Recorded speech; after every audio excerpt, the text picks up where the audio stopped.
How are y'all doing? Thanks for joining me again for another video. We're back again. A bit of an old setup for a couple of you old fans. We're back again. We're reviewing the football, of course. And yeah, I suppose we're going to get straight into it, lads. No messing about this time. We had the Christmas review last video. And now we're going to do a bit more of a Christmas preview. So, afterwards. So we're just gonna dive straight into it, lads, and start off with the most recent results. I'll kind of go over the cups, the League Cup, the FA Cup, the Club World Cup, all the cups. We're going to talk about them later on, but first we're going to get into the Premier League, okay? So I suppose we'll start off with last night's results. It was a bit of Friday night football, so it kind of caught me out there, with the busy uploading schedule I have, but that was, of course, Burnley versus Luton. That was a 1-1 game. I was watching it down there at my football agency, and I gotta say, it was a tight game. It was a good game, actually, considering the quality maybe a lot of people maybe had doubts about. Carlton Morris, I think it was, that scored the last-minute equaliser for Luton, who I think deserved to win the game. It was a pretty controversial call, his header, against Burnley, and Vincent Kompany, I think, was coming out, protesting about it. But I actually think that was one of the few calls that this PGMOL has gotten correct, actually. So often we see them get it wrong. So I think it's important to, praise them maybe when they get it right, because, we've had a lot of disgraces this season in terms of refereeing decisions.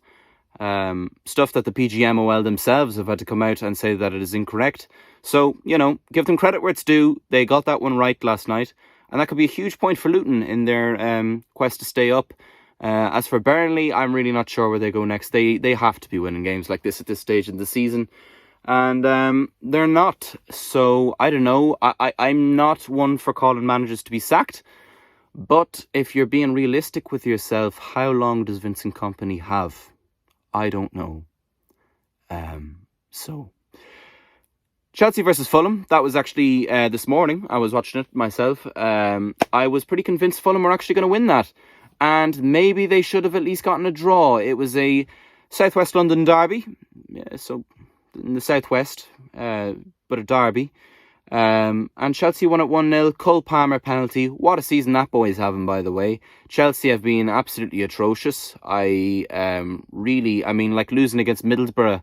If we're going to jump over to the cup, quick diversion to the cup, that was pretty embarrassing for them, you gotta say. But they maybe are making up for form, I suppose, maybe by beating Fulham today. I don't think anybody really cares about this game. One game that people do care about is Newcastle versus Manchester City. Now, this one is really intriguing. Earlier on this season, I thought Newcastle probably underperformed a little bit. Last season, it was a firecracker. It was 4-3.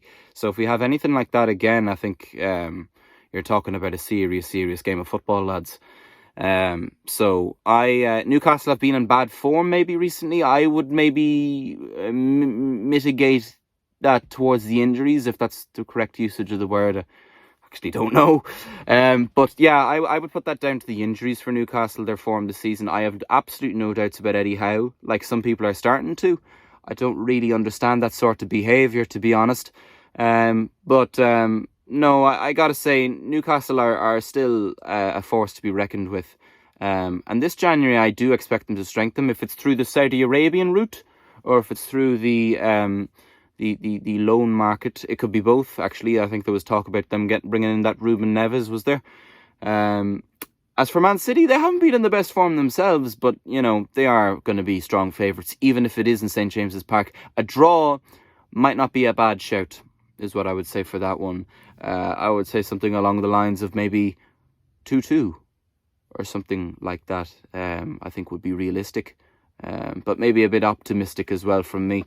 Everton versus Aston Villa is on the 14th of January. That's on the Sunday at 2 o'clock. 2 o'clock kickoff, lunchtime. So be ready for that when you're having your lunch. In terms of Everton, they've been a strange team since they've had the points deduction. It's like it's given them a bit of a kick up the backside, It's really Sean Dyche has really put them back back in their groove. And it's funny because it's probably one of the worst Everton teams I've seen. I'd actually say possibly ever. One of the worst Everton teams I've ever seen. But Sean Dyche knows how to get a team organised and I suppose defensive. And he's finally managed to do that with Everton. It took him a bit of time because I suppose maybe due to the mess they were in when he walked in, it took a lot of undoing of Frank Lampard's rubbish that he was wasting his time with over there. But even at Goodison Park, I would still surely expect Aston Villa to get a result there. I predicted them 5-0 in the last video. I'm going to predict them 4-0 for this one against Everton, even at Goodison Park. They're just so good, Villa, and I have to back them. There is simply no other option. Man United against Tottenham. Now we're getting into the nitty-gritty kind of matches, you know. You've heard me speak about Everton, Villa, and you know all that sort of stuff. But this is why people watch the Premier League games like this. I think I was watching this match earlier this season. It was 2-0 Tottenham from what I remember. Vicario had a very good game in goal. It was probably the game where I realised that Tottenham weren't the force that people were going to expect them to be this season. Ange Postecoglou, he's really impressively revitalised that team. I gotta say, they are just so impressive. The way they play football, their intensity to the game, and the fact that they've managed to do it so quickly, I think as well, it's really impressive that, you know. And as for the other team they're playing against, Man United with Erik ten Hag, I mean, you can't say the same thing there. They probably couldn't be slower at getting into their brand of football with Ten Hag, and I'm saying getting into their brand of football. It's not getting anywhere because I don't think it's going to come. I think Ten Hag will be gone at most at the end of the season, at the very longest.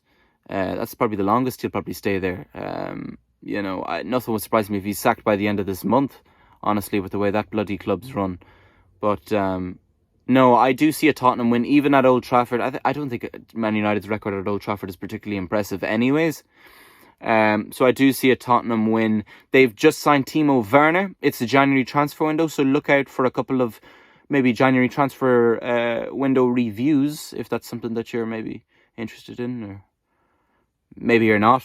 Well, you need to let me know. You know, I can't read your minds and stuff, but you know, they've signed Timo Werner and a Romanian guy, I think Dragudushin or something. I can't remember his name. It sounded like a Harry Potter character or something, but he looks pretty decent. He's got pretty good numbers for Genoa in the Serie A over in Italy. So yeah, and also as well as that, on that, I think he's Ange's man, and that's important. Daniel Levy seems to be backing Big Ange, which is important because he's already kicked on so well with players that he didn't sign really. The likes of Destiny Udogie and Pedro Porro and yeah, people like that. I think he's really improved. Bissouma, Sarr, really good examples. Players that Postecoglou didn't sign himself, but it's just elevated them to places we never see. Like, I probably think a lot of people would have thought these guys were going out the door. But no, complete opposite. He's really transformed them. So imagine what he can do with players that he signed himself. That's what I think about Spurs. And it reminds me, I hate to say it, a little bit of Klopp. When he first went to Liverpool, he was really kind of making the most out of players like Adam Lallana, you know, maybe James Milner, players like that he didn't sign, Origi, you know, but he's really like elevating their performance, you know. Yeah. So that's that reviewed. I suppose later on there's a bit of a break. It's a bit of a weird kind of a game week for the Premier League this season. You've got Arsenal against Crystal Palace on the 20th of January. I mean, like, it's 6 days from now. I'm not even sure. Might they have a cup game in between that? I don't know. Liverpool have been in so many cups, I can't even keep up. But no, Arsenal, Crystal Palace, I would expect an Arsenal win. They've been losing a couple of games now. I think it was Fulham and West Ham back-to-back over the Christmas period. And that's what the Christmas period does, by the way. It throws you off. It kind of, you expect one thing and another thing happens and then it throws you off. But no, Arsenal, listen, I expect them to come back to their form against Crystal Palace, and especially against Palace. I think that's a good team to play because I think relegation is looming for them. I don't rate Roy Hodgson. I was saying it last video. I must have mentioned Roy Hodgson in every single video I've made at this bloody point. the guy is just, well, he's so old. He's probably been mentioned in videos going back to the 1960s or something. Do you know? Yeah, the guy's done in football at the top level, at any level even. To be honest, probably wouldn't even have him at my pub team. Do you know? The guy just doesn't have it. He needs to be sitting back, you know, in his slippers, wearing a dressing gown. You know, retired is really what I'm trying to say. So yeah, I think Arsenal, you can say maybe a 4-0 win for that. And as for the Man United Tottenham game, by the way, sorry, I didn't do a prediction in that. I wouldn't say, I would say Tottenham would win, but United have a fierce habit of making games tight somehow. Just by playing awful, they can make games tight. So I would say a Tottenham 2-1 win, just, you know, just edging it, you know, ever so slightly though. All right. Brentford, Nottingham Forest. This is actually an intriguing game. Maybe, you know, not big teams. Well, I suppose Forest are, but when they won the European Cup in 1981 and 1982 back-to-back, I suppose that was fairly impressive with Martin O'Neill as captain. But Brentford, Nottingham Forest is maybe not a team for the main, maybe not a match for the mainstream. Not a lot of people would be covering this, but I think that's an underrated game. I think that will bring goals. Without overanalyzing it too much, I would say a 2-2 or even a 3-3 in that kind of a game, because that promises goals. Two shaky defences this season and pretty good attacks, although Brentford have lost Mbeumo, but I'm not sure if Ivan Toney might be back for that game or not. That'll be interesting to keep your eye out for. Do keep an eye out for that. All right.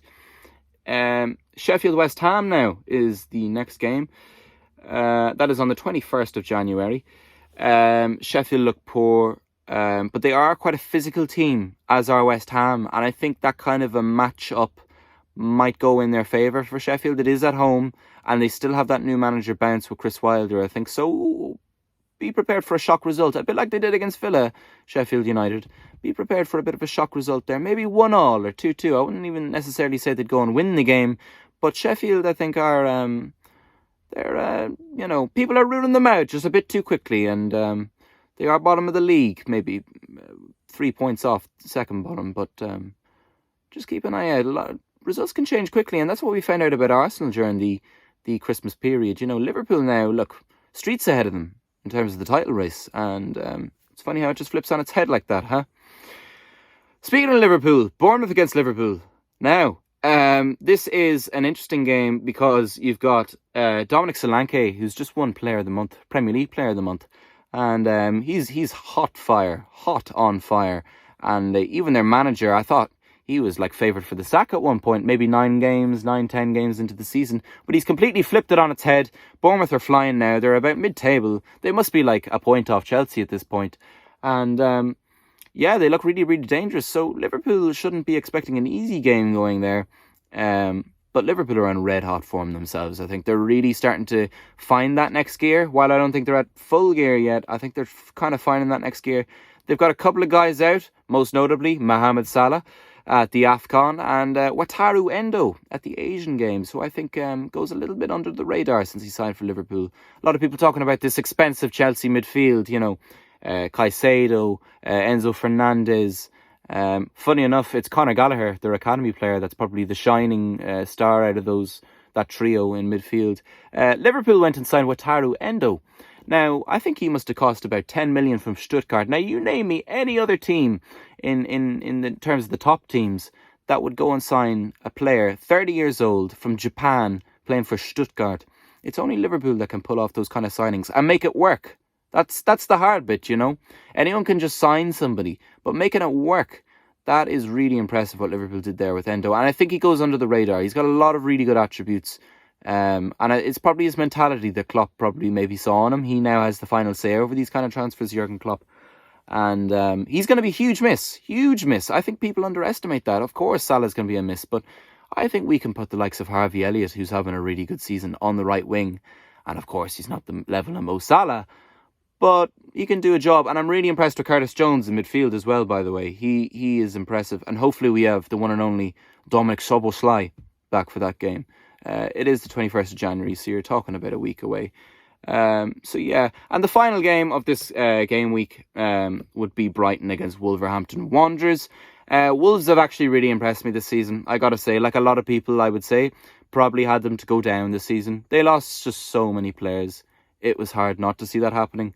But they've really impressed me. And Brighton have kind of just fallen off a little bit. Maybe Europe is catching up with them, in fairness. Yeah, I would say that would probably be another draw. I hate to sit in the fence, but I'm just telling you what's going to happen. You know, I do it quite regularly in this channel, and it's no different here. I would say that Brighton Wolverhampton Wanderers 1-1 or something like that. I think Hwang Hee-chan, the South Korean for Wolverhampton Wanderers, is really good. Good guy. Decent guy.